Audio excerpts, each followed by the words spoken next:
Come and together I take the cut the cake.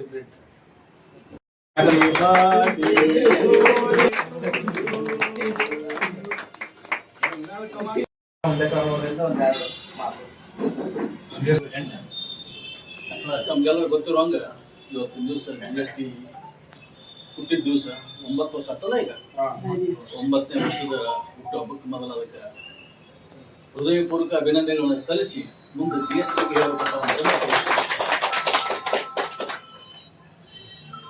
GST ಮೊದಲು ಸ್ವಲ್ಪ ಎಲ್ಲರಿಗೂ ಒಂಥರ ಕಾಂಪ್ಲಿಕೇಶನ್ ಅನಿಸ್ತಿತ್ತು. ಈಗ ಸ್ವಲ್ಪ ಎಲ್ಲರೂ ತಾವು ಪ್ರೌಢಾಗಿದೆ. GSTನೂ ಸ್ವಲ್ಪ ಅರಿವು ಕಲ್ತದ. ಈಗ ಆಗ ಒಂದಾದ್ರು ಹೇಳಿದ್ರೆ ನಾನು ಪ್ರೀಪೇಡ್ ಆಪ್ರೆ GST ಸ್ವೀಕಾರ ಮಾಡ್ಕೊಳ್ಬೇಕು.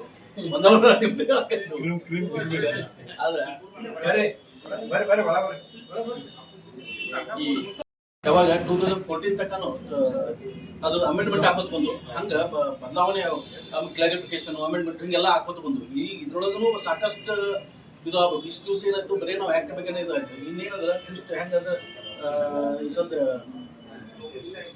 ಯಾವ ಟೈಪ್ ಅಂತಂದ್ರೆ ಸಪೋಸ್ ಈಗ ಯಾರ್ದು ಬರ್ತದೆ ಯಾರ್ದೊಳಗನ ಬೇರೆ ಬೇರೆ ಇದು ಇರ್ತಾವ. ಅವು ಹಿಂಗೆ ಕಾಮೆಂಟ್ರಿ ಅದ್ರ ಬಗ್ಗೆ ಇದನ್ನ ಅದು ಚಾಲು ಆಗ್ಬೋದು. ಅದ್ರ ಬಗ್ಗೆ ಅಂದ್ರೆ ಅದು ನಮಗೆ ಆಕ್ಚುಲಿ ಹೇಳ್ಬೇಕಂತ ಅಂದ್ರೆ ಒಂದು ಪ್ರಾಡಕ್ಟ್ ಒಳಗೆ ಅದೇನಾಗ್ತದೆ ಈ ಸದ್ದ ಕೆಲವು ಲಿಟಿಗೇಷನ್ ಬರುವಂತ ಇದು ಇರ್ತಾವ. ಅವು ಕ್ಲಾರಿಫಿಕೇಶನ್ ಎಲ್ಲ ಇನ್ನು ಚಾಲು ಆಗ್ತಾವ. ಇಷ್ಟು ಬರೀ ನಾವು ಯಾಕೆ ಬಗ್ಗೆ ಇದು ಆಯ್ತು ಇನ್ನೇನು ಅಂತ ಕ್ಲಾರಿಫಿಕೇಶನ್ ಇನ್ನೆಲ್ಲ ಬರ್ತಾವು. ಅದ್ರ ಬಗ್ಗೆನೂ ಇದು ಮಾಡೋಣ. ಆದ್ರೆ ಇಷ್ಟ ನಿಮ್ಗೆಲ್ಲರಿಗೂ ಹೇಳೋದು ಒಂದೇ ಉದ್ದೇಶ ಅಂತಂದ್ರೆ ನಾವು GST ಒಳಗೆ ಎಷ್ಟು ಮಾಸ್ಟರ್ ಹಾಕಿವು ಅಷ್ಟು ನಮ್ಮಲ್ಲಿ ಒಂದು ನಮ್ಮ ಪ್ರಾಕ್ಟೀಸ್ಗೆ ಒಂದು ಶಕ್ತಿ ಬರ್ತದೆ. ಸೊ ಅದಕ್ಕೆ ಎಲ್ಲರೂ ಒಂದು GST ಒಳಗೆ ಹೆಚ್ಚಿನ ಒಂದು ಇದು ಮಾಡಿ ನಮ್ಮ ಕ್ಲೈಂಟ್ಸ್ಗಳಿಗೆ ಒಂದು ಒಳ್ಳೆ ಸರ್ವಿಸ್ ಕೊಡೋಣ ಅಂತ ಹೇಳಿ ಒಂದು ನಾನು ಮಾತು ವೃತ್ತಿ ಮಾಡುವವರಿಗೆ ನನ್ನ GST ಶುಭಾಶಯಗಳನ್ನು ಹೇಳುತ್ತಾ ಹಾಗೂ ನನ್ನ ಬ್ರದರ್ ಆದ ಶ್ರೀ ಶ್ರೇಯಸ್ ಮದ್ದಿನಮಠ ಅವರು CA ಪಾಸ್ ಆಗ್ಯಾರ. ಅವಗೂ ಸಹ ಮತ್ತೊಮ್ಮೆ ಕಂಗ್ರಾಚುಲೇಷನ್ ಹೇಳುತ್ತಾ ಇವತ್ತ ಈ GST ಬಗ್ಗೆ ಹೇಳಬೇಕಾಗಿತ್ತು. ಮೊದಲಿಗೆ ಬರುವಂತ ಉತ್ಸಾಹ ಏನಿತ್ತು GST ಅಂದ್ರೆ ಬಹಳ ಸರಳೀಕರಣ ಬಹಳ ಸುಲಭ ಅದ, ಏನೂ ನೋಡಾಗಿಲ್ಲ ನಾವು ಹಾಕಿದ್ದೇ ಐತಿ ಅಂತ ಅನ್ನೋ ಸ್ಥಿತಿ ಒಳಗ ಮೆಂಟಾಲಿಟಿ. ಯಾವಾಗ ನಾವು ಒಂದ್ ಹಂತ ಬರ್ಕೋತೀವಿ ಎಲ್ಲಾರು ನೋಟಿಸ್ ಬಂದ ನೋಡಿದೀವಿ ನಾವೇ ತಪ್ಪು ಮಾಡಿದ್ವಿ ಅಂತ ಅನುಭವ ಬಂದಿತ್ತು ನಮ್ಮಗ. ಯಾಕಂದ್ರೆ ಆ ಪರಿಸ್ಥಿತಿ ಹೆಂಗಿತ್ತು, ಇನ್ಪುಟ್ ಟ್ಯಾಕ್ಸ್ ತಗೋಬೇಕಂದ್ರೆ ಈ ಸರ್ ನನ್ನ ಬುಕ್ದಾಗಿಂದ ತಗೋರಿ ನೀವು ಇನ್ಪುಟ್ ಟ್ಯಾಕ್ಸ್ ನಮ್ಮ ಕಡೆ ಒರಿಜಿನಲ್ ಬಿಲ್ ಅದಾವು ಅಂತ ಹೇಳಿದ್ರು. ಹಿಂದಾಡಿಗೆ ನೋಡೋದಿಲ್ಲ ನಿಮ್ಗೆ 2A ಒಳಗೆ ಬಂದಿಲ್ಲ 2B ಒಳಗೆ ಬಂದ್ರೆ ಕಾಂಪ್ಲಿಕೇಟೆಡ್ ಇಶ್ಯೂ ಚಾಲು ಅದು. ಕಾಂಪ್ಲಿಕೇಟೆಡ್ ಇಶ್ಯೂ ತಗೊಂಡಾಗ ಡಿಫ್ರೆನ್ಸ್ ಆಫ್ ಟ್ಯಾಕ್ಸ್ ತೊಂಬತ್ತೇಳು ಬಂದಾಗ ಎಲ್ಲಿ ನಾವೇ ತಪ್ಪು ಮಾಡಿವ ಅನ್ನೋ ಅಂತ ಒಂದು ಭಾವನೆಗಳು ಮೊದ್ಲು ಬಂದಿತ್ತು. ಮೊದ್ಲಿಗೆ ನಾವೇ ಎಷ್ಟು ಸಂಭ್ರಮದಿಂದ ತಗೊಂಡ್ ಬಂದಿವಿ ಇದು ಸುಲಾಕರ್ನ ಪ್ರೊಫೆಷನ್. ಇವತ್ತು ನಮಗ ಅತ್ಯಂತ ಹೆಡ್ಡೇಕ್ ಆಗಿದ್ದ ಪ್ರೊಫೆಷನ್ ಅಂದ್ರೆ GST.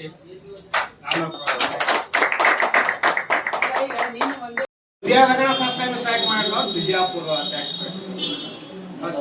ಯಾಕಂದ್ರೆ ನಾವು ಟ್ಯಾಕ್ಸ್ ಪೇ ಏನಂತ ಫೌಂಡೇಶನ್ ಮಾಡಿವಿ. ಈ ಸದ ಒಂದು ಕೇಸ್ ಹಾಕ್ಲಾಕತ್ತೀವಿ. ಏನಂದ್ರೆ ಅಲ್ಲಿ ಈಗ ಅಪೀಲ್ ಏನ್ ಮಾಡಾಕತ್ತಾರ ನಾವು ಹೋದಾಗ ಡೇಟ್ ಕರೆದಿರ್ತಾರ. ಆ ಡೇಟ್ ಹೋಗೋಣ ಅಲ್ಲಿ ಇರಂಗಿಲ್ಲ. ಅದು ಸಹಿ ಮಾಡಂತ ಸಹಿ ಮಾಡ್ಸ್ಕೊಂಡು ಹೊರಗೆ ಬಂದ್ಬಿಡ್ತೀವಿ.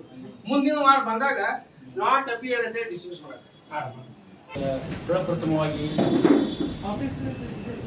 GST ವಜ್ಜಿ ಫಸ್ಟಿಗೆ ಶುರುವಿಗೆ ಏಳೇಳು ಡಿಪಾರ್ಟ್ಮೆಂಟ್ದಿಂದ ಹಾಂಗದ ಹಿಂಗದ ಅದು ಮಾಡ್ಬೇಕು ಇದು ಮಾಡ್ಬೇಕು ಅದು ಮಾಡ್ಕೋತಿ 9ನೇ ವರ್ಷ 10ನೇ ವರ್ಷ ಸ್ಟಾರ್ಟ್ ಆಯ್ತು. ಅದಕ್ಕೆ ನಮ್ಮ ವೃತ್ತಿದಾಗ ನಮ್ಮ ಗುಲ್ಬರ್ಗದಾಗ ನಾನು ಪ್ರಾಕ್ಟೀಸ್ ಮಾಡಲಿದ್ದೀನಿ. ವೀರಣ್ಣ ಹುಂಡೇಕರ್ ಅಂತ ಒಂದು ಶಾಪೇರ್ ಅವರು ನಮ್ಮ ಮಾಮ ರಿಲೇಷನ್ ಆಗ ಅವ್ರ ಹತ್ರ ನಾನು ಪ್ರಪ್ರಥಮವಾಗಿ ಹೋದಾಗ ನಾ ಇನ್ಕಮ್ ಟ್ಯಾಕ್ಸ್ ಬಗ್ಗೆ ಭಾಳ ಇದು ಮಾಡ್ತೀನಿ ಅಂದ್ರೆ ಅವ್ರು ಬೇಡ ಅಂದರು. ಕಡಿಮೆ ನೋಡು ಅಕೌಂಟಿಂಗ್ ಕಲಿ ಅಂದರು. ರಾಜಬಂಜನ್ ಹಾಸ್ಪಿಟ್ಲ HK ಸೊಸೈಟಿ BV ರಾಜ ಡಿಗ್ರಿ ಕಾಲೇಜ್ ಜೂನಿಯರ್ ಅದು ಭಾಳ ಅವ್ರ ಹತ್ರ ಫೈನಾನ್ಸ್ಗಳು ಎಲ್ಲಿ ಚಿರುಗುಪ್ಪ ಬೀದರ್ ರಾಯಚೂರ ಯಾದಗಿರಿ ಬಸವಕಲ್ಲಿ ಎಲ್ಲ ಕಡೆ ಹೋಗ್ತೀವಿ ನಾವು. 4-5 ವರ್ಷ ಮಾಡಿದ್ದೀವಿ. ಯಾಕ್ನಾಗ ಮಾಡಿದ್ದೀವಿ GST ಮಾಡಿದ್ವಿ. ನನಗನ್ಸಿದ ಮನುಷ್ಯರನ್ನು ನಂಬಿ ಬೀದಿಗೆ ಬಂದವ್ರು ಭಾಳ ಮಂದಿ ಅದಾರ. ವೃತ್ತಿಗೆ ನಂಬಿ ಬೀದಿಗೆ ಬಂದವ್ರು ಯಾರೂ ಇಲ್ಲ. GST ಡೇ ಸೆಲೆಬ್ರೇಷನ್ ಅಂಗವಾಗಿ ಇಟ್ಕೊಂಡಿದ್ದಕ್ಕೆ ತಾವೆಲ್ಲರೂ ಬಂದು ಈ ಕಾರ್ಯಕ್ರಮ ಯಶಸ್ವಿಗೆ ನಿಮಗೆಲ್ಲ ಧನ್ಯವಾದಗಳು. ಏನಿಲ್ಲ GST ಬಗ್ಗೆ ಎಲ್ಲರೂ ತಮ್ಮ ಅನುಭವ ಹೇಳಿದ್ರು. ನಾ ಏನು ಹೇಳ್ತೀನಿ ಪಾಸಿಟಿವ್ ಹೇಳ್ತೀನಿ, GST ಎಲ್ಲ ನೆಗೆಟಿವ್ ಹೇಳಿದ್ರು. ಸೊ GST ಬಂದ ಸಾಕಷ್ಟು ನಮ್ಗೆ ಹೆಲ್ಪ್ ಆಗಿದೆ ನನ್ನ ವಿಚಾರ. ಯಾಕಂದ್ರೆ ಮೊದಲಿನಂಗ ಪಿರಿ ಆಫೀಸ್ ಅಡ್ಡಾಡೋ ಅವಶ್ಯಕ ಬಂದಿಲ್ಲ. ಮತ್ತು ಜಾಗದಾಗ ನಾವು ಎಲ್ಲ ಆನ್ಲೈನ್ ಫೈಲಿಂಗ್ ಮಾಡ್ತೀವಿ, ಆನ್ಲೈನ್ ಅಪೀಲ್ ಮಾಡ್ತೀವಿ, ಆನ್ಲೈನ್ ಅಕೌಂಟಿಂಗ್ ಮಾಡ್ತೀವಿ. ಸೊ ಟೆಕ್ನಾಲಜಿ ಯೂಸ್ ಮಾಡಿಕೊಂಡು ನಾವು GST ಇಂಪ್ಲಿಮೆಂಟ್ ಮಾಡಿದ್ರೆ ನಮ್ಮಷ್ಟು ಸರಳ ಯಾವುದೋ ಜಗತ್ತೊಳಗಿಲ್ಲ. ಸೊ ಮಿಸ್ ಮ್ಯಾಚ್ ಬರೋದ ಟೆಕ್ನಾಲಜಿ ಒಳಗಿದ್ದೆ ಕ್ಲಿಯರ್ ಮಾಡಿಕೊಂಡು ಕರೆಕ್ಟ್ ಫೈಲ್ ಮಾಡಿಬಿಟ್ರೆ ಅದು ಸದ್ಯ ಆಫೀಸ್ ಹೋಗೋ ಅವಶ್ಯಕ ಇಲ್ಲ. ಸೊ ಕರೆಕ್ಷನ್ ಸದ್ಯ ಆನ್ಲೈನ್ ಐತಿ, ಅಪೀಲ್ ಮಾಡೋಕೆ ಆನ್ಲೈನ್ ಐತಿ, ಏನೋ ಅಮೆಂಡ್ಮೆಂಟ್ ಅದು ಆನ್ಲೈನ್ ಐತಿ. ಸೊ ನಾವು ಸಾಕಷ್ಟು ಆನ್ಲೈನ್ ಇದರಿಂದ ನಮ್ಗೆ ಸಾಕಷ್ಟು ಸರಳೀಕರಣ ಏನಂತ ನನ್ನ ವಿಚಾರ GST ಒಳಗೆ. ಪ್ರಾಕ್ಟೀಸ್ ಯಾವ ಪ್ರಾಕ್ಟೀಸ್ ಒಳಗಿಲ್ಲ, ಡಾಕ್ಟರ್ ಒಳಗೆ ತೊಂದರೆ ಆಗ್ತಿಲ್ಲ, ಇಂಜಿನಿಯರ್ ಒಳಗೆ ಎಲ್ಲ ಪ್ರೊಫೆಷನ್ದಾಗ ಅಂತ ಇದ್ದಿದ್ದು ತೊಂದರೆಗಳು ಅದಾವೆ. ಸೊ ನಮ್ಮ ಪ್ರೊಫೆಷನ್ ನಾವು ಅದೇ ಅಂತ ನಾವು ಹೆಮ್ಮೆಯಿಂದ 4 ಮಂದಿ ಹೇಳ್ಬೇಕು. ಏನಂದ್ರೆ GST ಮಾಡೋದು ನಾವು ಬೆಳೆದೀವಿ, ನಾವು ಸಾಕಷ್ಟು ಇದರಿಂದ ನಮ್ಮ ಪ್ರೊಫೆಷನ್ ಬೆಳೆದೈತಿ. ಫಸ್ಟ್ ಆಗಿದ್ರೆ ಸಾಕಷ್ಟು ಅದ ಒಳ್ಳೇದಾತಂದು ನನ್ನ ವಿಚಾರ.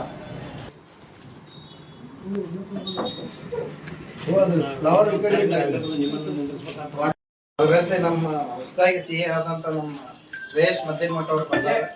ಅವರಿಗೆ ನಾವು ಇವತ್ತಿನ ದಿವಸ ನಮ್ಮ ಸಂಸ್ಥೆ ವತಿಯಿಂದ ಸನ್ಮಾನ ಕಾರ್ಯಕ್ರಮ ಇಟ್ಕೊಂಡಿದ್ದೀವಿ. ಇತ್ತೀಚೆಗೆ CA ಫೈನಲ್ ಪಾಸ್ ಆಗಿ ಚಾರ್ಟೆಡ್ ಅಕೌಂಟೆಂಟ್ ಆಗಿದ್ದಾರೆ. ಅದಕ್ಕೆ ನಮ್ಮ ಅಸೋಸಿಯೇಷನ್, ಯಾಕಂದ್ರೆ ಅವ್ರ ತಂದೆಯವರು ನಮ್ಮ ಅಸೋಸಿಯೇಷನ್ ಒಂದು 50 ವರ್ಷದಿಂದ ಮೆಂಬರ್ ಆಗಿದ್ರು. ಸೊ ಅವ್ರ ಚಿರಂಜೀವಿ ಆಗಿ ನಮ್ಗೆ ಅಗದಿ ಒಂದು ಖುಷಿಯಾಗಿ ಅವ್ರು ಇವತ್ತು ಕರೆಸಿ ಸನ್ಮಾನ ಇಟ್ಕೊಂಡಿವಿ. ಅದಕ್ಕೆ ದಯವಿಟ್ಟು ಎಲ್ಲ ಮೆಂಬರ್ಸ್ಗಳು ಬಂದು ಅವರಿಗೆ ಒಂದು ಕಾಂಗ್ರೆಚುಲೇಷನ್ ಹೇಳ್ಬೇಕಂತ.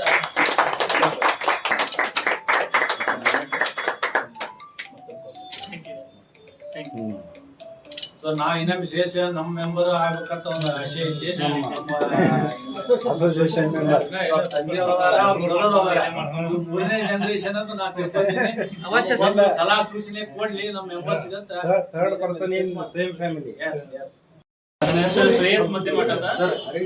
ಸೊ ರೀಸೆಂಟ್ಲಿ May 26 ಅಲ್ಲಿ ನಾನು ಕ್ವಾಲಿಫೈಡ್ ಆಗಿ CA ಆಗಿ ಹೊರಬಿದ್ದೀನಿ. ಸೊ ಏನಿಲ್ಲ, ಯಾರಾದರೂ CA ಮಾಡ್ಬೇಕಂದ್ರೆ ಏನಿಂದ ಒಂದು ಪೇಷನ್ಸ್ ಫಸ್ಟ್ ಇರಬೇಕು. ಪೇಷನ್ಸ್ ಮತ್ತು ಆಮೇಲೆ ನೆವರ್ ಗಿವ್ ಅಪ್ ಆಟಿಟ್ಯೂಡು ಅಷ್ಟು ಒಂದೆರಡು ಇದ್ರೆ ಯಾರು ಬೇಕಾದರೂ CA ಆಗಿ ಹೊರಬರ್ಬೋದು.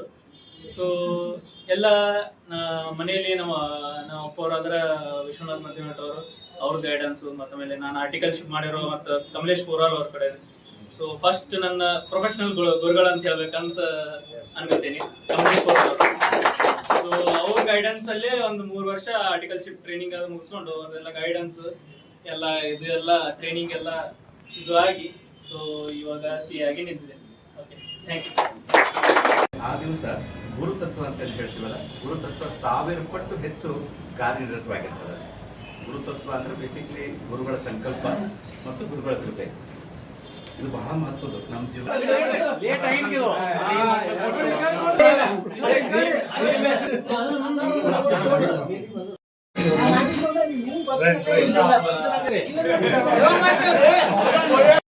ಬರ್ರಿ ಸ್ಪೆಷಲ್